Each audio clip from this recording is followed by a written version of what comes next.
വീട്ടിലൊരു കണി സെറ്റ് ചെയ്തില്ലല്ലോ. തൽക്കാലം നമുക്കേ കുറച്ച് കൊന്നപ്പോ പറിച്ചെടുത്തോണ്ട് അങ്ങ് പോയാലോ? ആ ശരി അച്ഛാ. ആദ്യം നമുക്ക് വല്ലൊരു തോട്ടം മറ്റോ സെറ്റ് ചെയ്യാം.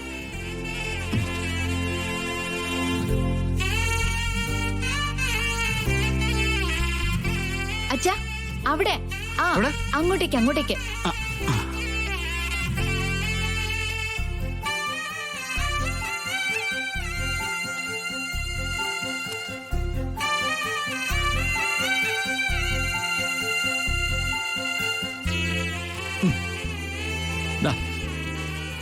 അച്ഛനും മോളോട് ചേർത്തിട്ടെ ഇത് ആദ്യത്തെ വിഷുവാ. പിടിച്ചോ അച്ഛന്റെ വിഷു സമ്മാനം.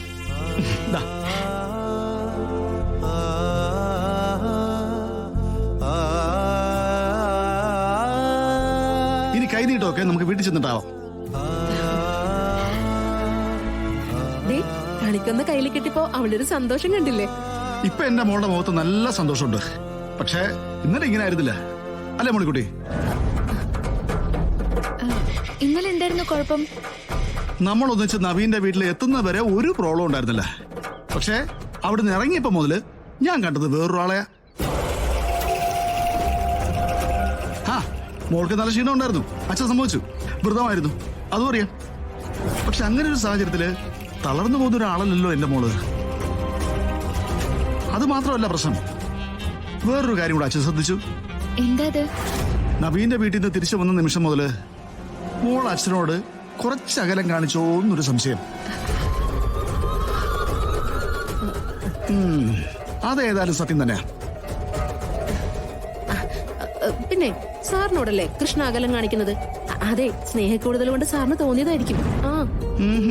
ആണോ മോളെ?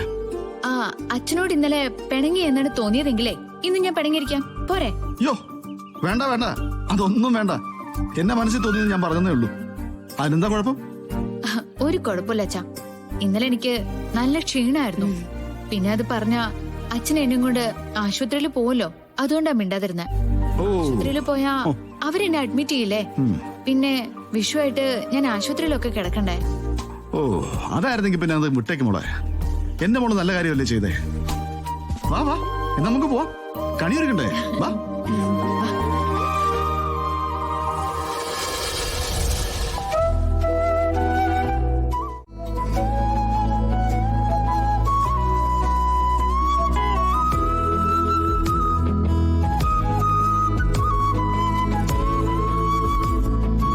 ചടങ്ങുകളൊക്കെ കഴിഞ്ഞതുകൊണ്ടായിരിക്കണം തന്റെ മുഖത്ത് നല്ല സന്തോഷമുണ്ട്.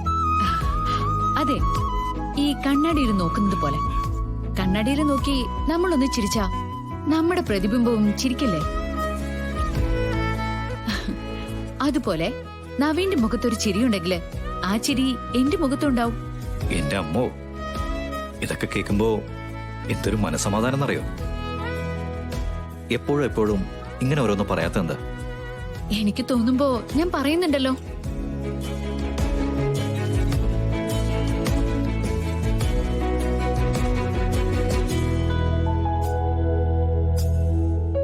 ഞാൻ നമ്മുടെ ജീവിതത്തെക്കുറിച്ച് ചിന്തിക്കുമായിരുന്നു.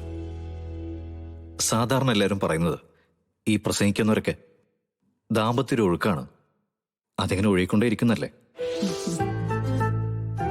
പക്ഷെ നമ്മുടെ അവസ്ഥ എന്താ? ദാമ്പത്യം ഒരു തടസ്സമാണ്, തടസ്സങ്ങൾ മാത്രമാണ് അല്ലേ? നവീന്റെ സങ്കടാണ് ഈ പറയുന്നതൊക്കെ. സങ്കടം ഞാൻ എന്റേത് മാത്രമായിട്ട് ചുരുക്കുന്നൊന്നുമില്ല. ഇവിടെ ഇന്നലെ ഈ ബെഡ്റൂമില് ഇന്നലെ എന്താ സംഭവിച്ചേ? ഇന്നലെ ബെഡ്റൂമിൽ എന്താ സംഭവിച്ചേ? നവീനോട് ഞാൻ ചോദിക്കുന്നേ. എടോ, എന്താടോ ഇത്? ഇവിടെ നമ്മൾ ഒരുമിച്ചായിരുന്നില്ലേ? ഒന്നിച്ചോ? ഇന്നലെ മുഴുവൻ നമ്മൾ ഒന്നിച്ചായിരുന്നു ഇവിടെ.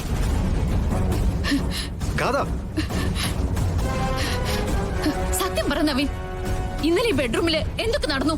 എന്നോട് മറച്ചു വെക്കാൻ ശ്രമിക്കണ്ട, എനിക്കത് അറിഞ്ഞേ പറ്റൂ. എടോ, തനിക്കെന്താ ഭ്രാന്താണോ? ഇന്നലെ ഈ ബെഡ്റൂമിൽ എന്ത് നടന്നാലും അത് നമ്മൾ തമ്മിലല്ലേ? അപ്പോ നടക്കേണ്ടതൊക്കെ നടന്നു അല്ലേ? നവീന് ഞാൻ ഇങ്ങനെ ഇന്നലെ കരുതിയിരുന്നെ. ഇത്രയ്ക്ക് ചീപ്പാവാൻ എങ്ങനെ നവീന് കഴിഞ്ഞു? താനെന്താ ഇങ്ങനെയൊക്കെ സംസാരിക്കുന്നത്? ഈ ബെഡ്റൂം നമ്മുടേതാ. നമ്മൾ ഭാര്യ ഭർത്താക്കന്മാരാ. തന്റെ സംശയം കേട്ട് കഴിഞ്ഞാൽ താൻ വേറെ എവിടെ നിന്ന് വന്നവരുണ്ടല്ലോ. ആ തോന്നൽ എനിക്കല്ല, നവീന. എനിക്കിനി ഒന്നും കേക്കട്ടെ നവീൻ. എനിക്കിനി നവീനെ കാണാൻ വേണ്ട. ഗാഥ, അവിടെ നിൽക്കാൻ. കൈയെടുക്ക. എന്റെ കൈ വിടാനല്ലേ പറഞ്ഞേ? വിടുന്നില്ല. ഇത്തിരി നേരം നല്ല രീതിയിൽ സംസാരിച്ചുകൊണ്ടിരുന്നിട്ട് ഇപ്പൊ ഇങ്ങനെ ഒരു മാറ്റം വരാനുള്ള കാരണം എന്താണെന്ന് എനിക്ക് അറിഞ്ഞേ പറ്റൂ. അത് നവീന് പറഞ്ഞ മനസ്സിലാവില്ല. ഞാൻ അനുഭവിക്കുന്ന വേദന സങ്കടം എന്താണെന്ന് മനസ്സിലാക്കണമെങ്കിലേ ഉള്ളില് മനുഷ്യത്വം വേണം. അത് തിരിച്ചറിയാനുള്ള ശേഷി വേണം. ഗാഥ, തനിക്ക് എന്തെങ്കിലും മാനസിക രോഗം ഉണ്ടെങ്കിലേ അതിന്റെ പേരിൽ എന്റെ സെൻസിനെ വെറുതെ കുറ്റപ്പെടുത്തരുത്.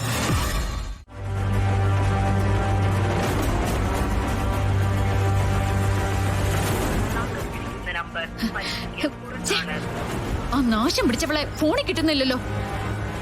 മോളെ, നീ ആദ്യം ഒന്ന് റിലാക്സ്ഡ് ആവൂ. എന്താ പറഞ്ഞത്? റിലാക്സ് ആവാനോ? ഈ കണ്ടീഷനില് ഇങ്ങനെ പറയാൻ മമ്മിക്ക് എങ്ങനെ കഴിയുന്നേ? മമ്മി, നവീനും അവളും തമ്മില് അടുത്തിട്ടുണ്ടാവും. പക്ഷെ നവീൻ ആദ്യം കണ്ടതും ഇഷ്ടപ്പെട്ടതും എന്നെയാ. എന്റെ രൂപത്തിലുള്ള ഒരുത്തി. അതാണോ കൃഷ്ണ? അല്ലാതെ മനസ്സിൽ അങ്ങനെ തോന്നിപ്പോയെന്നോ അല്ലാതെ മറ്റാരെങ്കിലും തോന്നിപ്പിച്ചെന്നോ അവള് പറഞ്ഞാലുണ്ടല്ലോ, ഇന്ന് അതിന്റെ തീരുമാനമായിരിക്കും. അവളെ കൊന്ന് ഞാൻ കായലെറിയും. സിത്താര ശ്രീനിവാസന്റെ വാശി അതേ പടി പകർന്നു കിട്ടിയ മോളാ പറയുന്ന. തീർത്ത് കളയും ഞാൻ അവളെ. എന്റെ നവീനെ തൊട്ടവള് ഇനി ജീവിക്കണ്ട.